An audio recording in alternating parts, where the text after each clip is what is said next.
Time for another go-round of Soccer's in Session, presented by our friends at Kaiser Permanente. And for this one, we get to catch up with a couple of friends here across the network. We're going to prep over the next hour.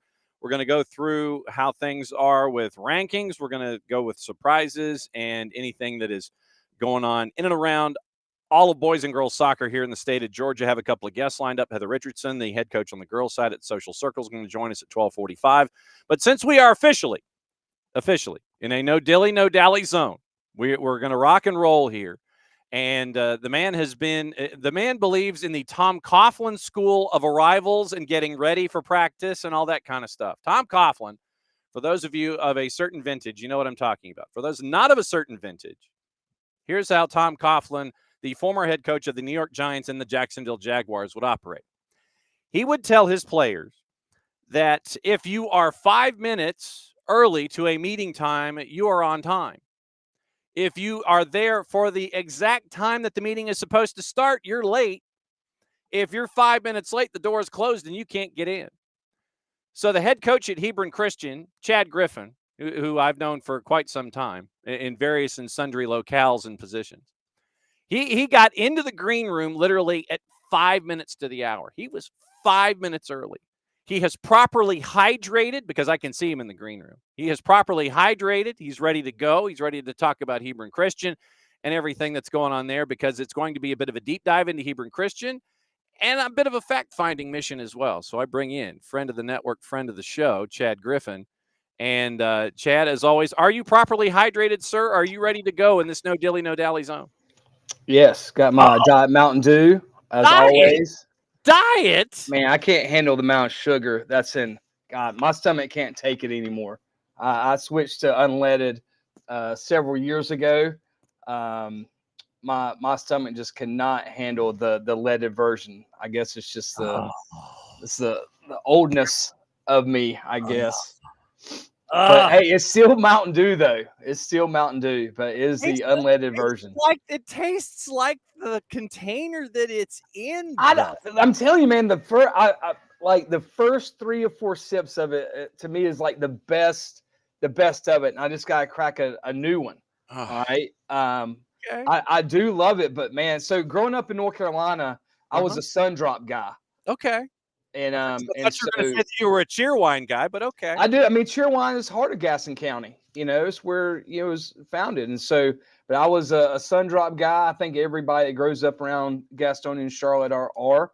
And then, but man, that's a lot of sweetness. Now, don't get me wrong. I still take a extra large Bojangles sweet tea. That's my sugar intake from there. Yes, Bojangles. Yes, we know about Bojangles and then the breakfast. We know about all those kinds of things. But no, it's last time you and I saw each other was for a state championship in basketball down in Macon. Yep. And it was good to see you there and kind of lining up what's going on here. So the exceedingly generic question to start. So how has soccer season been for you so far out of the block? It's been great. Really excited, so I coach both teams. I'm the head boys and girls coach. Double duty for the last 23 years, 23 years of high school. Then I did it, 4 years of when I coached college. I started coaching both programs when I was at St. Edward's University in Austin, Texas. I was assistant for both men's and women's. And then when I got to Stetson University in Florida in spring of '99, I was originally just the men's goalkeeper coach and assistant coach. And then they hired a new women's coach. And just the timing, they weren't able to hire her a full-time assistant. And so she's like, hey, can you train my goalkeepers? So that's what I did. Then started doing a little bit of travel with the girls as well. And then when I got to Calvary Day School in Savannah in 2002, I was only supposed to be the men's coach, but the girls coach was a middle school basketball coach as well. And so, of course, seasons overlap. And he's like, hey, Chad, can you just coach the girls till I get there?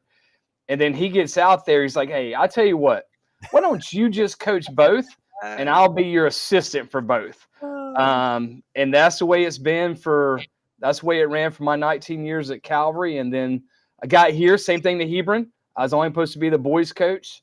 And then a year later, our girls coach One of my good friends, Russell Aguirre, he was in the soccer world as well. He was our girls coach. He's also volleyball coach at Mount Vernon. So when he went to Mount Vernon, Taylor Davis says, "Hey, you've done it for 20-something years. You just want to go add the girls program to your, and take that over." And I was like, sure, why not? And so that's what I've done for 20-something years every spring. What has it been like for you, and how difficult is it to navigate two programs at the same time? We see it in smaller classifications where the head coach is both boys and girls. And you know it from your time on the coast at Calvary Day, seeing single A, double A programs, private programs and such. How difficult is it to navigate coaching both programs in a situation like that? I think if you've done it as long as I have, I really enjoy it. I'm coming from the Anson Dorrance School of Coaching. If I can't get it done in an hour and a half, then we're wasting time. We don't have these 2-hour sessions of training. I mean, I'm a huge, always have been, always will be, Anson Dorrance, the vision of a champion type. That's my kind of Bible of soccer coaching. And it just always hit me. If you can be organized and structured and get it done in a certain period of time, then 3 hours, 3.5 hours is not a lot of time. And we move. We go from one thing to next. There's certain things that we do every Monday. The practice is exactly the same, and it's been that way for years. We're coming off a weekend of not playing, so everything we jump in on Monday is super technical. We're going to do a technical session to start. Then we're going to jump into 1v1s, 2v3s, 3v3s, build up from there. Everything's competitive. And so, it's just kind of our practice is always structured the kind of the same way. How long did it take you to get into that rhythm of, okay, I've read what Anson wants to do, I get it? How long did it take you to sit there and make sure that everything just turned into a routine where it was comfortable instead of having to think about it and then do it? Probably my second or third year at Calvary. My first year was coming from college to high school. And, obviously in college you're recruiting kids, right? And then high school you get who you get. And so it was a great reminder of, especially when you're in high school, you are a teacher first, coach second. And so for me, it was, hey, I had to break everything back down to the basics. And I just truly believe if you can, I don't worry about, people talk about formations and tactics and all this stuff. Listen, if you can't pass or trap or do the basics, it don't matter what formation you play because you can't control the ball. So we just stay focused on the details and little things. And I truly believe if you do that, then everything else kind of takes care of itself. And so it took about 2-3 years at Calvary to realize, hey, we got to break things down. And so it's kind of the way my preseason goes every year. We go back to the basics. We stay in it throughout the year. And like every Monday's a certain practice, Tuesday's game, Wednesday's a certain practice, depending on if we play Thursday or Friday. Thursday's going to look a certain way, then play on Friday. So everything is kind of structurally the same as you ramp up. And yes, there's levels of intensity as you go throughout the year. But everything is pretty much structured the same. I've just always been a big believer in it. And the kids get used to it too. They know they're always excited on Monday because they know it's competition. They know what they're getting into. And so it's a good structure for everybody, for me and for our players. And so out of the blocks this year, I think it's safe to say that you've done okay. When you look at the records on the boys and girls sides, there is a unifying number that is on the right of the dash. It is a common number, and it is the number 0. And it is, my math is right, you're 19-0 if you combine both boys and girls records, 11-0 and 8-0. How difficult is it to navigate for both of these teams the idea of people like me knocking on your door and asking you, well, hey, so you're undefeated. What's it like? How difficult is it to have them focus, meaning both teams, on the task at hand and not get bogged down in the fact that you haven't lost yet this year? Well, the crazy thing is my two teams are totally opposite. So my boys team is a very veteran-laden, upper-class team with some really talented underclassmen that play some major roles for us. My girls team, I'm starting 5 or 6 freshmen off the bat. We had some early injuries in we were starting 5 freshmen irregardless of the season. And then I lost our starting center back, Layla Melton, just a tremendous young lady. She's got some good D1 offers from Sanford and some other schools, but we lost her. She broke her ankle against South Gwinnett. And we've just kind of since then been constantly moving pieces of the puzzle around defensively to find some rhythm in there. But fortunately for us, for the girls offensively, freshman Caitlin Green has just done a tremendous job for us. So my boys are, like I said, they're very veteran laden. I've had them for 4 years now. They know our expectations, and our constant mantra is you're only as good as your next game. No one cares about your record. We talk about no one cares about your feelings. No one cares about your record. You're only as good as your next time out. And so can we be as good as we can possibly be the next time we take the field? Because that's the only thing that anybody really cares about. And I find it interesting when you break down the numbers, where on the boys' side you have 3 double-digit goal scorers so far this year. Caitlin on the girls' side's got 23, and Yes. you have other folks that are contributing in. So it's like you mentioned having a great freshman like that who's gotten 2/3 of your scoring on the girls' side, but the balance is there with your upperclassmen when it comes to the boys' side. You mentioned the differences and the dichotomies, and I think if you break it down in the numbers, that's another example of that, I would think. Well, it's kind of twofold. I think for my boys, I just have a ton of attacking mids. I don't have a true striker in the sense of the word. We just have a lot of really good attacking midfield players that we kind of rotate through everything. We'll start the game with these 2 guys up top. Then about 15 minutes in, hey, we're going to start rotating guys through. Like Archie Mendra, right? So Archie's got 7 goals for us and 3 assists. Well, Archie starting, for some reason, he just had trouble finishing when I was starting him in games. So I went to him and said, Archie, hey, man, I'm going to make you my super sub. All right, you're going to be a guy 20 minutes in that comes off the bench and just gives us that spark. All right. And since then, he scored 7 goals. He scored 3 last night. And it really happened when we got back from Alabama. It seems like he decompresses, when he's coming off the bench, and he adds that spark, and he's scored in every game since we started doing that. And so, like I said, I don't have a true finisher. We have a bunch of really good attacking mids who I think that do well in finishing. You have a lot of balance there, because I think you can see the numbers in the assist ratio as well. They all have assists, and that's what I think I'm more pleased about as coaches. And the same thing with the girls. Yeah, Caitlin's got 23 goals and 7 assists, and Micah Turner, who led us in scoring last year as a freshman, she has 7 or 6. But for my girls, the one thing I'm really proud of their 34 goals, 29 are assisted. And that just really shows you, hey, yeah, Caitlin might score 23 of them, but she's not doing it by herself.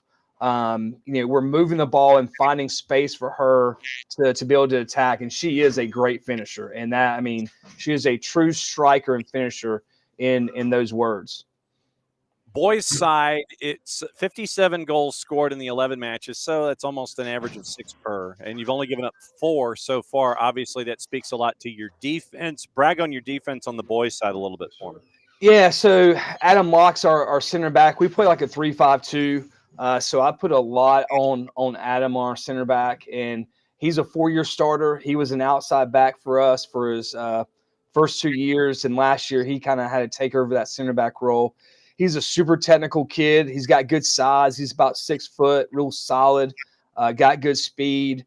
And then we got two brothers, Daniel and Nathan Jacob, who don't look like much out there. They're both about 5'8", 5'9", but really good technical players, good speed, just gritty, tough kids, understand the game. They were both really good basketball players going into high school, and they just wanted to commit to being soccer kids. So they have good field vision. They're patient. They don't get really flustered. They're both kind of point guards when they're playing basketball, and so they're calm with the ball at their feet. So really pleased with them.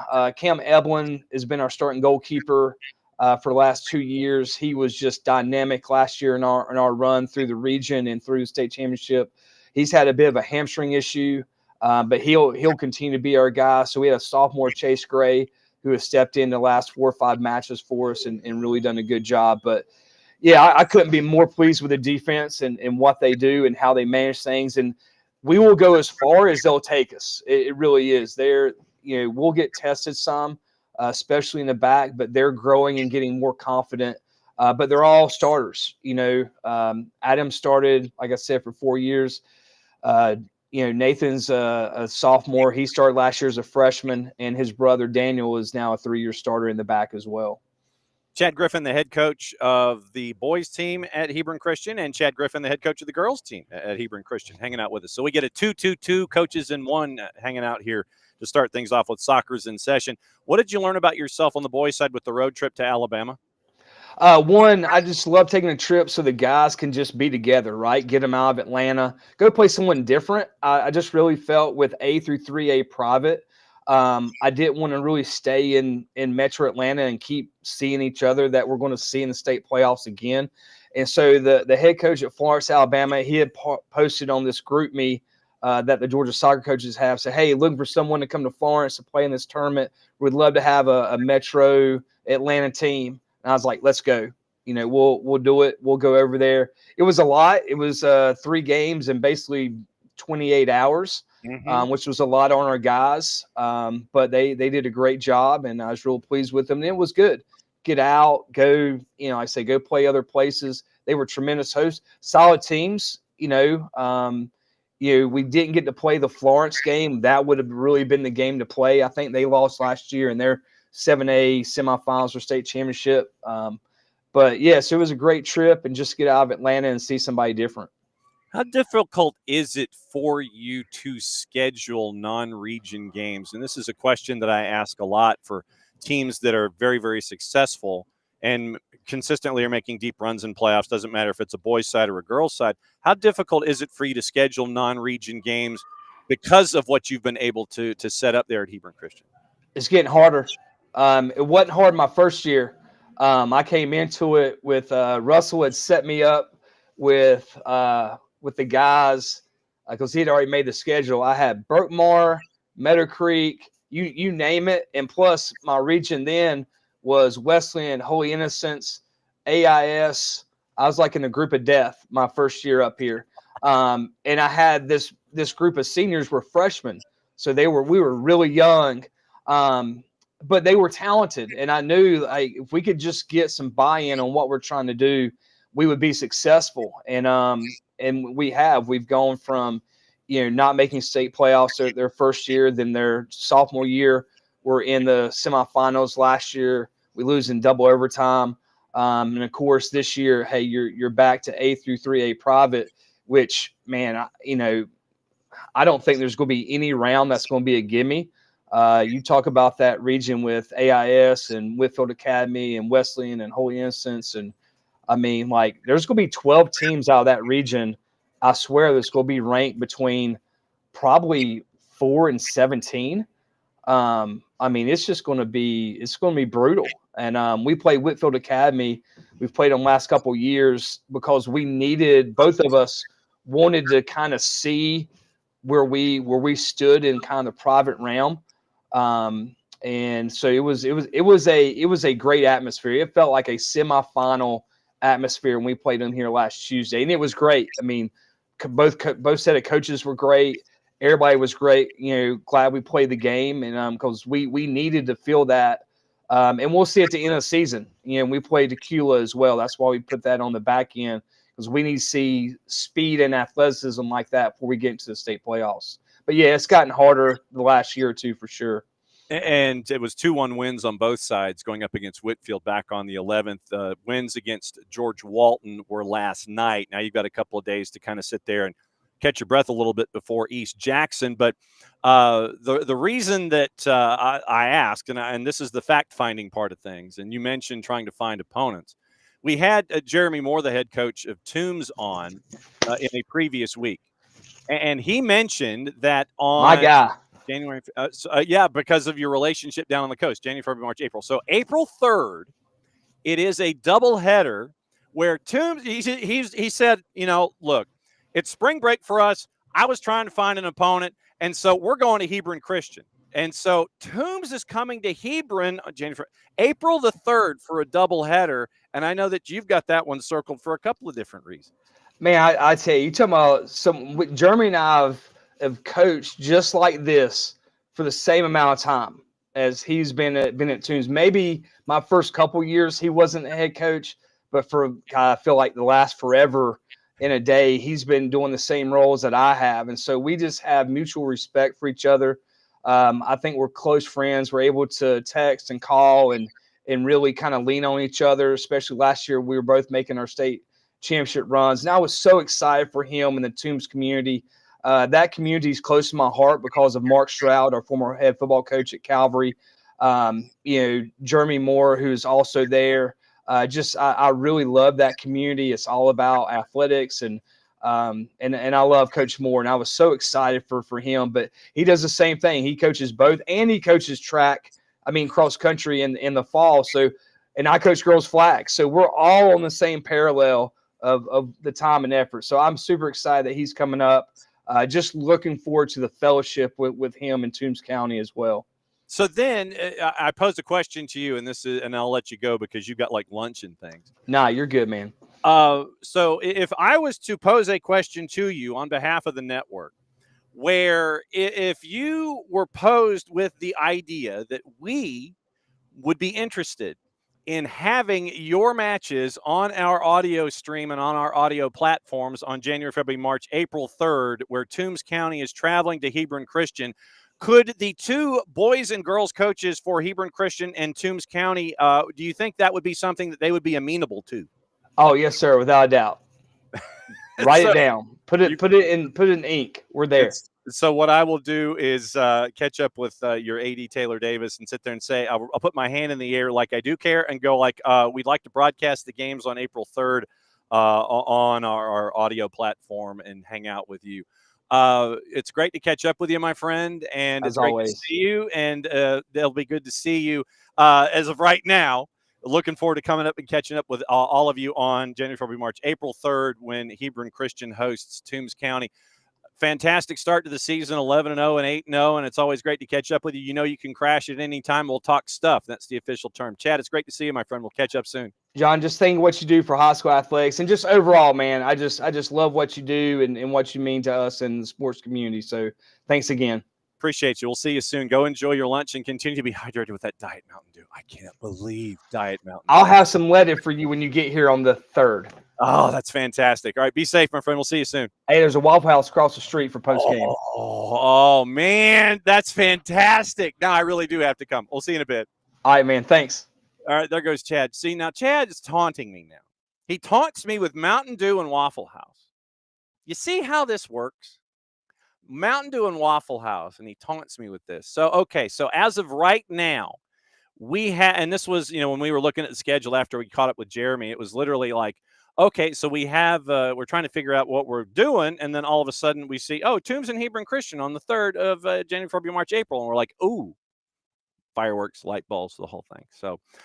So yes, I'll give maybe another week or so because of where we are. Because sometimes with all the sports going on, athletics directors, they'll sit there and it's like, well, maybe a week out or something like that. But no, we'll catch up with our friends at Hebron and the athletic director Taylor Davis and sit there and go, yo, we'd like a seat in the press box so we could call both of those matches here on the SDH network. And so that would be cool, as the kids say, or as Carlito says on Monday Night Raw. So once again, great to catch up with our buddy Chad Griffin. And here's to hoping that he gets to salvage something akin to his lunch hour. And this is probably something that we need to get into a little bit more in depth with coaches, is find out about the difficulties of coaching both a girls' side and a boys' side here in high school in the state of Georgia. And I know that, and universally, I know that this happens. And this isn't the only state that this happens in, but just the difficulties and the balancing act that it takes to coach boys and girls in a season and still have the intended results, and the pressures that are there, the trust that you have to have in your administration and your assistant coaches, and just in these situations, and probably it is a conversation for Jeremy and for Chad and for others, Where is the large whiteboard where you have to orchestrate your entire life with both of these teams? What's the flow chart? What does it look like? Where's the 8-foot by 6-foot board with all of the different lines and squiggles? And it's like, okay, I have to do this. I have to do this. I've got to do this. It's like, okay, I have to be here. I have to regiment my life this way. So the team departs here. I have to get all the buses. I've got to get all this squared away. And I've got to make sure that the bus barn knows that we're leaving and that we're staying overnight and that we're doing all these kinds of things. Just the organization that it takes in the smaller classifications and in the smaller programs to pull this stuff off and be as successful as coaches like Jeremy and Chad have been. I think it's probably a good roundtable discussion that we probably should have, just when it comes to looking at all of the things, when it comes to the balancing act, when it comes to having these programs pieced together. So no, it was great to catch up with Chad. 19-0 out of the blocks for the boys and the girls. And so that's where he is. And just to let you know, for the 8-0 girls side, 2-0 in region play right now, Region 8 AA. And so they are positioned into the private championship, single A to triple A. 33 goals scored, 6 allowed, 8-game win streak out of the blocks. Beat Seconder, South Gwinnett, Athens Academy, Mount Pisgah, Franklin County in a region game, Whitfield Academy, the first 2-1 in the afternoon. Then Stevens County was a home game, or it was a home game, and then they beat George Walton Academy yesterday to get to where they are now. The remainder of the schedule, at East Jackson, they go to Bogart to take on Prince Avenue Christian. Then they take on Hart County. Then Toombs, like I said, January, February, March, April. April 3rd, circle, spot, shadow, bunch of arrows, bunch of you get the arrows pointing to it. It's circled. You get the red paint and everything, an exclamation point around that date. Then it's listed as Decula and Rockdale County for the 12 days after that on the girls' side. And it's obviously it's the identical schedule on the boys' side too. So a handful of matches that are left on both sides. And last night on the boys' side, win over Seconder was a win in added time over South Gwinnett, goalless draw through 80. Beat Athens Academy. Then you beat Russellville, Fort Payne, and Randolph 3-0, 3-0, 3-1. As Chad said, basically it's 3 matches in less than 2 days. Then you beat Mount Pisgah, put 11 on them. Won against Franklin County, put 7 on them. It was the second 2-1 score against Whitfield Academy. Then back-to-back 10-goal games against Stevens and George Walton. Once again, at East Jackson, at Prince Avenue, hosting Hart, hosting Toombs during spring break, at Decula, at Rockdale County. So that's where the rundown is for that's where the rundown is for Hebron and the rest of their schedule. Coach Heather Richardson on the girls' side at Social Circle. She's going to join us in about 15 minutes, and we'll break everything down there at Social Circle. It's another one of the programs that we've been paying attention to. And spoiler alert, we are going to, as I look at the schedule, and for those of you that may not know, what Jason does, what Jason Longshore does, he has a composite schedule.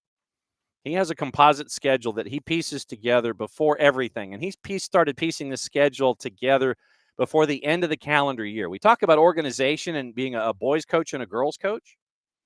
Jason pieced together our programming grid, just like the basic programming grid for in a perfect world, this is where we'd like to be.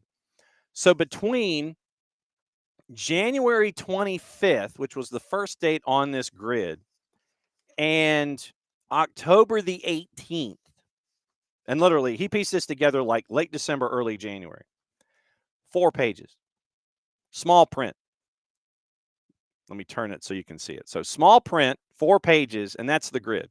That's what it looks like. That's what this grid looks like when it comes to piecing together everything, all of the different classifications, all the different destinations that we like to go to, all the folks that we need to reach out to in these kinds of situations.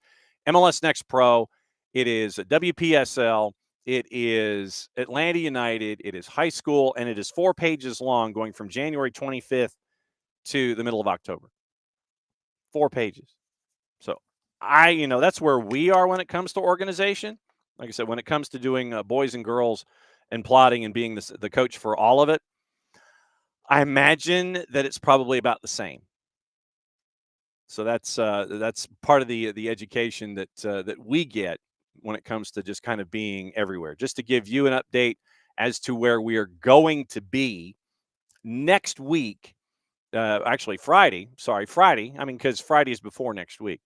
So Friday we are going to be in Jefferson for Oconee County and Jefferson. I will be up there for those matches, and it will be on the network, and we'll let you know. Once again, start time a couple of minutes before the girls' match, girls and boys. Track will be going on at the same time off to my left, if I remember my schematic properly, at Jefferson High, at the Jefferson High Stadium for the Dragons and the soccer stadium. So track will be going on off to my left, I think, and then we'll see what's going on in Jefferson on Friday for Oconee County and Jefferson. Then next week on the network, very, very busy.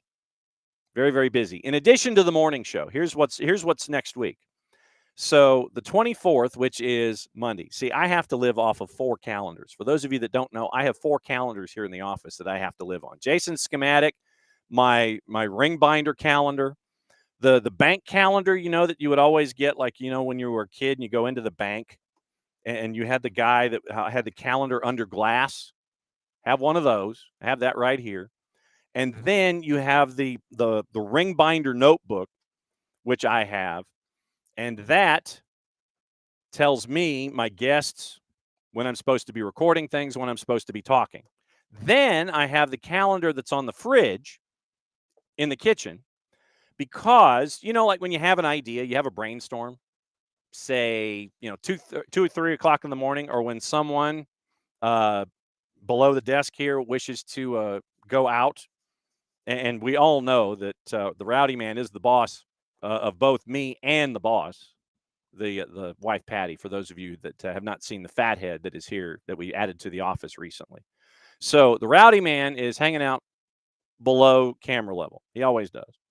So when he wants to go out at like 2:30, 3 o'clock in the morning, and you have an idea, it's like, oh, and then you write something down on the calendar that's attached to the fridge, and then you wake up at, like, whenever you wake up in the morning and you look at it and you can't read it, and you go, what was I thinking there?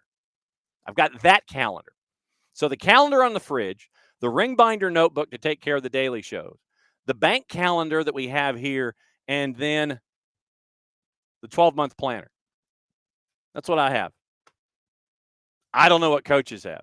I'm sure they have one and they can keep it all straight. And then I have the Gmail, the Google Calendar, the Google Drive, and it's like, since I can't access it, I don't know how.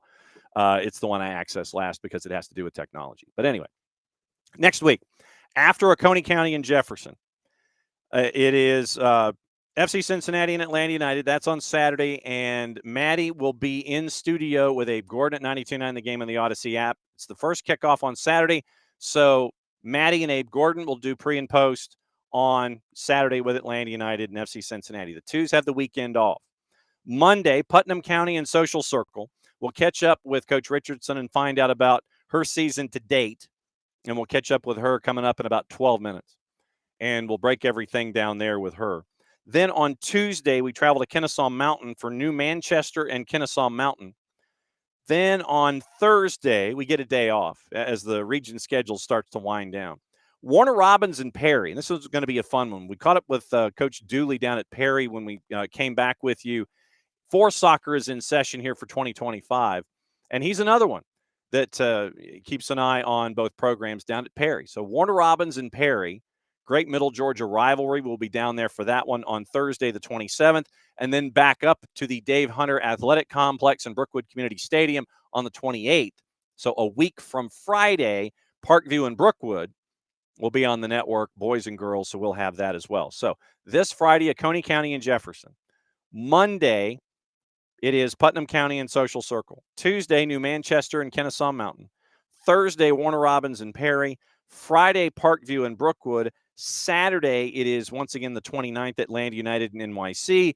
And then Sunday, the 30th, another matchup. Welcome back to MLS Next Pro, Atlanta United 2 after a week off.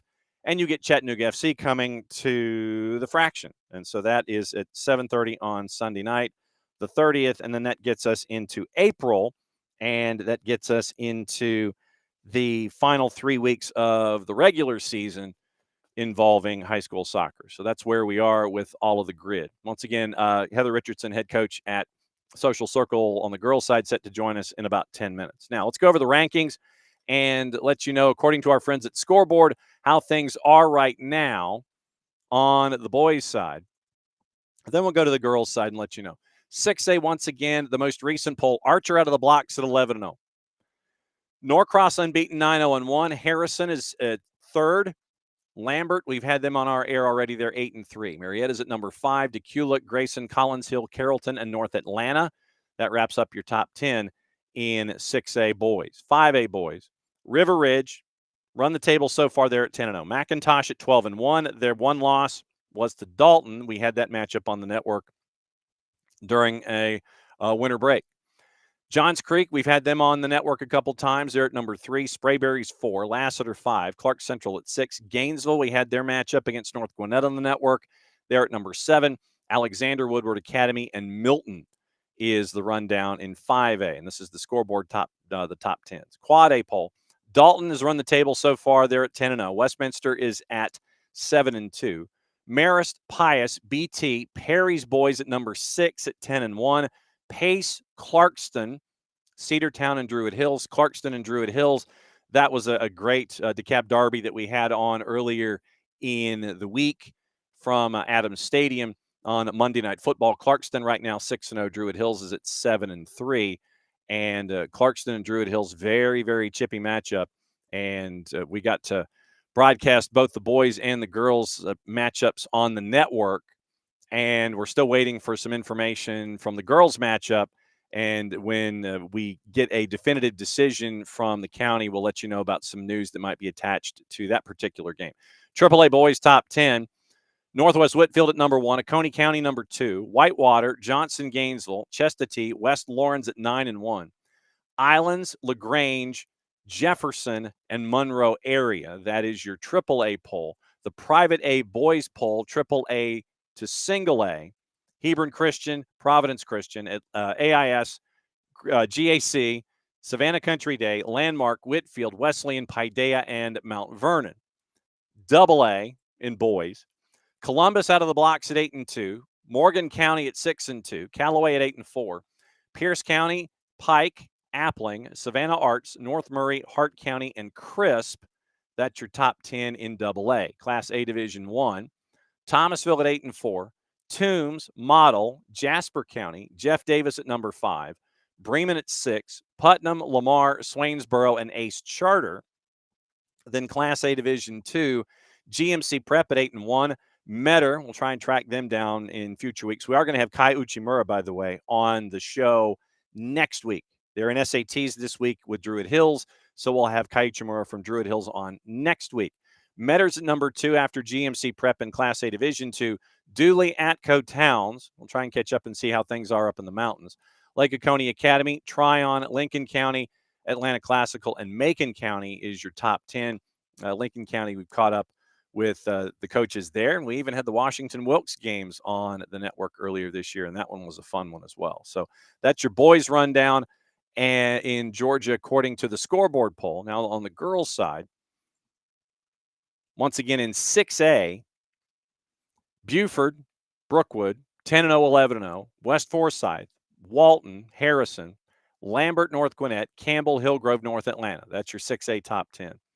5A on the girls' side, Roswell, Northgate, Lassiter, Pope, McIntosh, Johns Creek, Alexander, Lakeside DeKalb at 8-0, Lanier High, and Riverwood get you through the top 10 there. Quad A, North Oconee, BT Marist, Cambridge, Pace, Westminster, Allatoona, Stars Mill, St. Pius, and Druid Hills at number 10 in that particular poll. In AAA, we'll do both polls, the Class A to AAA private, GAC at 10-0. It was great to catch up with Tia Graves last week before the matchups at Johnson, Gainesville. Hebron Christian at number 2. Holy Innocents, Wesleyan Fellowship, Mount Perrin, the Walker School, Lovett, Whitfield, and Savannah Country Day. Class A girls top 10, Sandy Creek, ARC at 9-1. Jefferson ranked number 3. Adairsville, Lumpkin County, Oconee County, Luella, Dawson County, Northwest Whitfield, and Whitewater. AA in girls. Pike County comes out of the blocks at 9-1. Columbus is ranked number 2. We need to catch up with them on the Western Frontier and find out what's going on. Ranked top 5, both boys and girls. Sonoraville, the Phoenix at number 3. Morgan County, Callaway, Coahulla Creek, East Jackson, Savannah Arts, LFO, and Stevens County are your AA top 10s in the scoreboard rankings. Class A Division 1, Bremen and Social Circle. Once again, Heather Richardson, the head coach for Social Circle, coming up in a handful of minutes. So Bremen 9-2, Social Circle 10-1. Ace Charter, Model, Jeff Davis, whom we've had on the network at 9-1. Thomasville, Bleckley County, East Lawrence, Toombs, and Lamar. That is your top 10 in Class A Division 1. Class A Division 2, Screven County at 7-1. Lake Oconee Academy, Atlanta Classical, Portal at 6-2. Irwin County undefeated in Region 2 Single A at 4-0. Tryon at Towns, Dooley County at 7-6. Hawkinsville and Crawford County. That's an interesting one. Have not had Crawford County in top 10s here in the polls and scoreboard in quite some time. Right now, the team out of Roberta, 6-5. Right now, number 10 in Week 5 rankings on the girls soccer coaches poll in Class A Division 2. So that's your rundown of your top 10s in the boys and the girls sides of things. So it's fun for us to see the wide-ranging geography that's in play. You get to see teams that you haven't seen in there for quite some time, like a Crawford County, Towns County, who's building a program, Lincoln County building a program. You have everyone in Northwest Georgia, and it's even growing outside of Whitfield County. It's not just Northwest, Southeast, Dalton, Christian Heritage. It's now moving towards Sonoraville and Coahulla Creek. By the way, Calhoun is playing a team from Guatemala today. So if you are in or anywhere near Calhoun, go and see Calhoun take on a squad from Guatemala. That sounds like it's very, very cool. And the fact that Calhoun is entertaining to the extent that they are, once again, continuing to grow the game here in the state of Georgia. Very, very cool. We got to get the backstory on that. I think we do. We have to get the backstory on how a team from Guatemala ended up taking on a team at Calhoun High School. So very, very cool stuff there. Match day, when it comes to just keeping an eye on what's going on today in soccer. Once again, we'll go through all of the games on the boys and the girls side. We'll start once again on the boys side with activity going on today. And since it is a Wednesday, you don't have a whole lot of activity going on. 15 matches on the boys side, but you do have some on the coast. It is Elite Scholars in Galloway at 4:15. Liberty County and Beach. Richmond Hill crosses over the state line to take on May River. Towns is taking on PAC. Montgomery is taking on Troutland. Hoco and Veteran, 6-3, taking on 9-2 at 7 o'clock. Camden County and Frederica. Camden County right now at 8-1 in Division 1 6A. Coahulla Creek and Rockmart. Coahulla Creek at 4-2 at 7:30. Brookstone and Northgate, that's at 7:30. Pace and Forest Park is at 7:30 as well. Morgan County is at 6-2. They take on Rutland. North Springs is taking on Lithonia in Fulton County, or APS versus is it APS or Fulton County? Anyway, North Springs is taking on Lithonia at 8 o'clock, and Jordan is taking on Glenwood. That one is at 8 o'clock tonight in your Georgia rundown. 15 matches today, once again, in girls soccer. So in boys soccer, no, I don't want – see, and this is the thing. You sit there and it's like, I want to try to click on to boys soccer. The particular app that I'm using to and website gives me a default when I go from the girls side to the boys side, November 16th, 2024, in the Washington, D.C. area. It's not where I'm going. Not where I'm going. So let's do it this way. So let's go to the boys soccer home and check out scores. No, that is not what I want. All right, so sports. Let's do it this way. And then girls action that we have here. So scores today. No, I don't want the Washington, D.C. area. No, that is not it. I hit Georgia for my state. And just, no, that is not what I'm looking for. There we go. Now, 19 matches on the girls' side. How hard was that? Central Fellowship Christian and First Prep Christian in Hinesville starts at 4 o'clock, and that starts things off. A lot of private school activity early on in the GIC. AA Montgomery County and Troutland is at 5. St. Vincent's and Toombs in coastal in Middle Georgia and Coastal Georgia action, 6-0 and 6-4. That's at 5 o'clock. Hoco and Veterans. Hoco's girls started out of the blocks at 8-2. That's at 5 o'clock. Camden's girls at 5 o'clock as well. MCA in Liberty County, that's at 5. Cahulla Creek at 7-2 out of the blocks. They take on Rockmart at 5:30. Northgate's girls started the season at 9-0 at right now, and they take on Brookstone at 5:30. Lowndes and Fitzgerald. That one should be a fun one.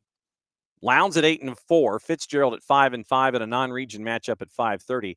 Lovett is taking on the Coretta Scott King Young Women's Leaders Academy. That's at 5:30. So Lovett and Coretta Scott King is at 5:30. Lovett's at 6-1. Appalachia Monroe area is at 6, as is Pace Academy in Forest Park. Shaw and Carver is at 6. North Springs and Lithonia is at 6. Elite Scholars and Galloway's at 6:30. Jordan and Glenwood. Glenwood 4-4 is at 6 o'clock, and that is probably Central Time. So I would probably say that's a 7 o'clock Eastern start. And then Clarkston and Miller Grove tonight. Clarkston taking on Miller Grove. A very busy week for the Angoras as they take on Miller Grove. I think it was 3 matches in 5 or 6 days for Clarkston. And so Clarkston 2-5-1 on the girls' side, taking on Miller Grove at 7-2. That one is at 7:30. So Clarkston right now at 2-5-1. They, after the loss to Druid Hills, they are, let's see, so 17, 19, 21. So, yeah, it is 3 matches in 5 days. Druid Hills, Miller Grove, and Marist. So, loss for Druid Hills. And now they go and play Miller Grove tonight, and then they go and take on Marist on the 21st in a region game before they have Lithonia, Spring Break, Cross Keys, and Woodland to wrap up their schedule right now, as Clarkston goes into that matchup today with a record of 2-5-1, taking on Miller Grove, the Wolverines, 7-2 so far this season in DeKalb County. They are 6-2 in region right now. They are 3rd in region play itself.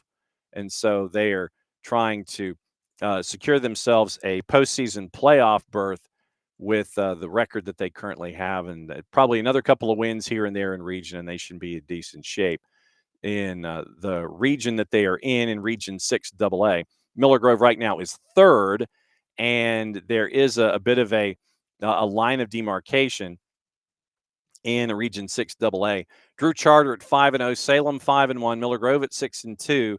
Then you have Columbia, South Atlanta, and Redan all under 500. So it looks like it's going to be trying to figure out who the 1, the 2, and the 3 are among Drew, Salem, and Miller Grove, and then trying to figure out who the 4 is going to be among Columbia, South Atlanta, and Redan. So we'll keep an eye on that one in Region 6 AA. So that's what you're looking at when it comes to those particular matchups out of the blocks in all of the activity going on tonight. So 15 boys matches tonight, 19 girls matches tonight, and so it will be it'll be fun to be able to catch up with all of that action. And once again, a very, very busy time for us. We'll be in Jefferson on Friday night for the Oconee County matches, and then from there we'll go very, very busy week next week.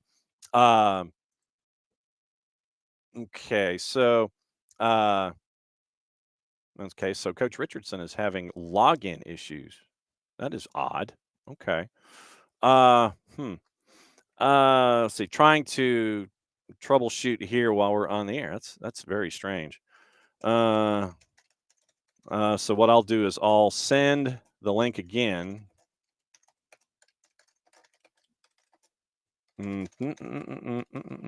Okay, so nothing like live media. So here we go. I'm going to send the link again, and we'll see if it works this time. So invite link copied, back to Coach Richardson.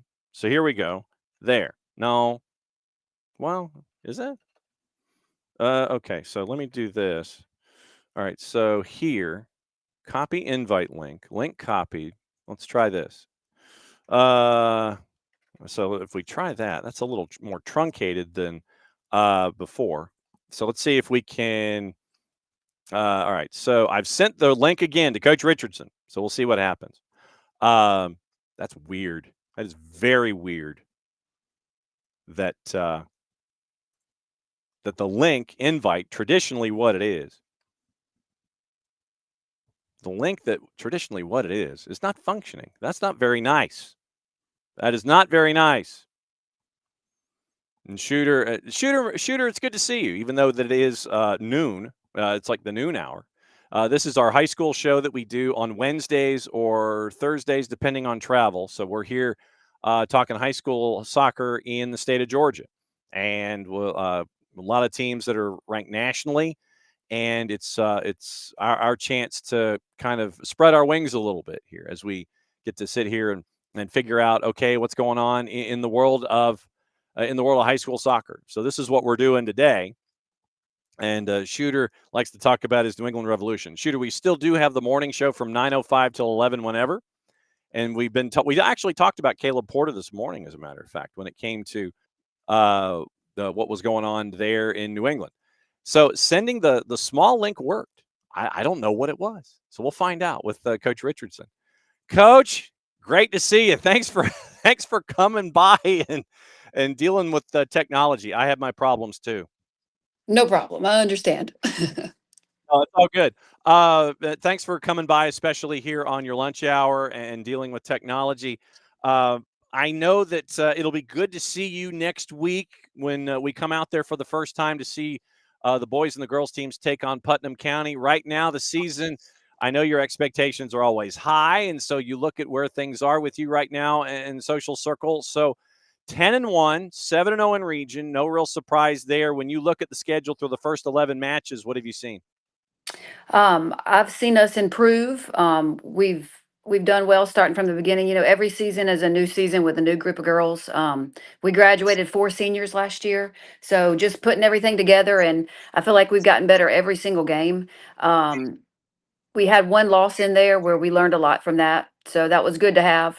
Um, I mean, I've just seen us. We've gotten better at possession. We've gotten better at playing out of the back. So we're just working on everything we need to work on until we get to playoffs. So you're reading my questions that I have prepared here. What did you learn about yourself in that loss to Lakeside?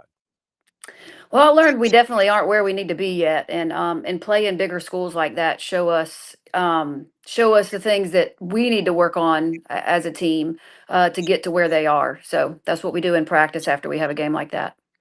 When you look at how things have integrated, I mean, right now you had the matchup against Jasper County, put up 7 on them. You look at the offensive numbers that you've had so far this season, averaging just under 7 goals a match, but at the same time you've only given up 10 in 11, and I think that speaks a lot to the defense coming together the way that it has with graduation. What have you thought about your defense this season? They've been doing really well. We've tried a couple of different formations, and I even want to try something different maybe in our next game tomorrow. Just being flexible and being able to switch around when we need to switch around, and looking at who our players are and what their strengths are and their speed, and maybe not so fast, and just trying to figure out the best way to put the players out on the field and helping the girls to be that flexible as well. 12 different goal scorers for you this year, but half of them have come from Alana Ferguson. 37 and 14 right now, but once again, you also have Faith Young, who has double-digit assists. She almost has 20 assists right now this part of the season. What has it Right. been like to see those two seniors grow to where Alana is 37 and 14, to where Faith is 9 and 18? The numbers and the growth, does that even make you stop and pause to see how they've done? Yeah. It makes me super proud of them. They're stepping up right when I need them to step up. I mean, they've always, they were on they were ninth graders the year we won the state championship. So just ever since then, I think they feel like they've got something to prove and to get better every year. And they really are this year stepping up as seniors and doing the job that I need them to do. How have they rubbed off on the younger players and been examples for them about what the expectation of the program is? Yes, coming from a coach to a player in practice and in game state is one thing, but from your peers is something else. What's it like to have them as those upperclassmen representatives, to have the underclassmen understand what social circle needs to have out there? Well, I think that Alana and Faith and Claire, she's my third senior, and she's one of the center backs. They all are just so passionate, all three of them, and about their team and about soccer and about the winning tradition, and they want to want to keep it going. So, I mean, really, just the way that they play and the way that hold themselves and their actions on the field. They just never, all three of them, they just never stop. They never back down. We played Lamar County a couple of nights ago, and it was into the second half, and we hadn't scored yet. So that was, one region game that I knew was going to be a tough one for us. And all three of them just kept everybody's heads up and kept them fighting. So I'm proud of those three seniors for sure. Number 2 in the rankings and scoreboard in the class. How do you how do you distract the players to sit there and say, don't look at the papers, don't look at the web, don't look at all this kind of stuff, or do you embrace it? Because some coaches are try to navigate players and teams away from that kind of thing. Others embrace it, say, yeah, go ahead and take a look at it, and just understand that you got work to do. What side of this are you on? Well, I of course look at it every week, and I have Faith is one that always looks at it and talks to me about it. But I don't make it something that's super important as a team. We don't really focus on. Well, I mean, while there is some validity to it, we don't really, you know, harp on it. I take it a game at a time, and I'm like, we got this game tomorrow, and this is what we need to focus on. And then I'll mention, we've got Bremen coming up in a couple of weeks. If we want to be able to hang with them, we've got to be able to do this. So I don't really focus too much on the rankings, the power rankings, or the scoreboard rankings to my team. No, I definitely take a look at it. How difficult is it? And this is a universal question that I ask coaches across all classifications. Because of the success rate that you have, how difficult is it for you to schedule teams in your non-region schedule because they know what's coming? I mean, obviously Bremen, that's a definite one where you're reaching out to folks, but how difficult is it to schedule non-region matches because of how successful you've been? It's definitely very difficult. It was much more difficult the year afterwards, I would have to say, for sure. But I still find it because you try to want to play. You don't want to have to travel too extremely far. So you're trying to get teams, within less than 45 minutes to an hour, and sometimes you just can't, because I mean, and coaches have been honest, they're like, we just really don't want to play you this year, maybe next year. But like I said, it's gotten a little easier in the last couple of years, but it's still definitely something that's difficult. When you have to navigate something like this, when you're traveling from one end of the planet to the other, obviously it's a lesson learned because of the postseason, because you could be traveling from one end of the planet to the other, playing a couple of matches in a Right. couple different days. But when you schedule these games, is that part of it to get everyone adjusted to what it could be like when you're going through a bracket too? Oh, definitely. And thankfully and luckily we have teams right around us that are pretty solid teams. I mean, we're scheduled to play Walnut Grove later in the season. I have Bremen later in the season. Um, Jackson County later in the season. That'll be a tough one. But yeah, I do think about that. We can't just have a 10-1 season and think it's going to be good because all the games aren't difficult. So we've got some big ones coming up for sure. No doubt, with Bremen ahead of you in the current scoreboard standings at number 1, you're at number 2 in the rundown this week. It'll be something that we get the chance to see when we come out there for the Putnam County matches. But for someone, and I ask you this, and I like to hear about progressions and consistency and all this kind of stuff. How has the community out there in Social Circle embraced the soccer program, whether it's boys, girls, on the whole? What has the fan support and the student support been like over time? It has definitely been growing. And I think just our school is a special place anyway for all of our sports. Just because of our size, um, we just really support each other in all of our sports. But for sure in the soccer, it's grown. I mean, I can think back to our Final Four game last year. Our student section was amazing in our home Final Four game. So and it we just appreciate the support from the community and the players. It's just a good place to be. Friday night football all the way to soccer to baseball. It's a good little school, and we love it here. No doubt about it. And the Thursday night throwdown for you, Washington Wilkes is coming to town tomorrow to take on a Social Circle at 5:30, and we're going to be out there next week. Looking forward to it. It'll be our first visit out there to Social Circle. Thanks for navigating technology. You are No awesome, problem. and we're going to catch up with you soon. Good luck the next little bit, and we'll see you next week. Great. Thank you. Thank you. And that is head coach Heather Richardson. She's the head coach at Social Circle on the girls' side, and she does a better job at navigating technology than I am. So that's another go-round of Soccer's in Session presented by our friends at Kaiser Permanente. Thanks to Chad Griffin. Thanks to Heather Richardson to let us know about what's going on at their programs.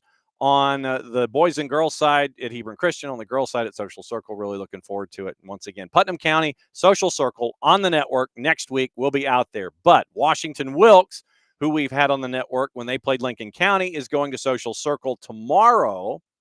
So if you're in the neighborhood, go watch. Here's my challenge to you, and I will make this challenge every single show that we have here when it comes to Soccer's in Session, presented by our friends at Kaiser Permanente. Go to a place you've never gone before. Go to a place you've never gone before and see what the environment is like and see how the game continues to grow. And that's why we like to go to places like Lincolnton, to places like Hazelhurst, to places like Social Circle, to places like Perry, to going to Dalton, and continuing to, we've been to Calhoun in the past. Go to a location that you've never been before. You've got about a month left in the regular season. Then you've got the sprint in the playoffs that is attached to the high school soccer season. So just so you know, it is until roughly April 18th that you have the regular season for high school soccer here in the state of Georgia. Then in the month of April, you have the playoffs starting the week of the 22nd. Opening round is the 22nd going through the 25th. Round 2 is April 29 and into that first week of May. The quarters on the quick turn, the 5th and 6th of May, the semis on the 8th and the 9th, and the finals in at Macon, Duluth, and McEachern, May 13, 14, 15, and 16. So my challenge to you and my charge to you, go to a place you've never been before and see what else is going on when it comes to high school soccer. I mean, like I said, we've got our grid. It'll be our first trip, hopefully, to Hebron Christian to go see Toombs County. We've been to Toombs County and Vidalia before. We've seen that game and that doubleheader. Staying in Vidalia for that one at Buck Cravey. That was a fun one. So being able to go to Johnson Gainesville, to go to McIntosh, to go to Dalton, to go to River Ridge, all of these places that we go, it's an adventure for me. It's an adventure for all of us, and it's an adventure to see how the game has grown. That's my challenge to you. Find a place that you've never been and go share in that environment. That's another go-around of Soccer's in Session, presented by our friends at Kaiser Permanente. Once again, thanks to Coach Richardson at Social Circle. Thanks to Chad Griffin, the head coaches. He is the head coaches at Hebron Christian. And so back at it again tomorrow morning, 9:05 with the morning show. Shooter, thank you for being here during the lunch hour. Come back in the morning, and we can talk about other things too. Tomorrow morning, it is the Power Hour from 10 to 10 to 11 whenever. Nino and Nico. We might, depending on guests, get you ready for the weekend in Major League Soccer. That's either going to be Thursday or Friday. Looks like Tuesday we're going to catch up with our friends from the Marshall Islands as well. So that'll be good, especially with their announcement today that they made. So back at it again, 9:05. Since it is the end of the show, Mucha Platiel, play it safe. That means I get to do this. Back at it again, 9:05 tomorrow morning. So a little less than 20 hours from now, or right at 20 hours. Bye.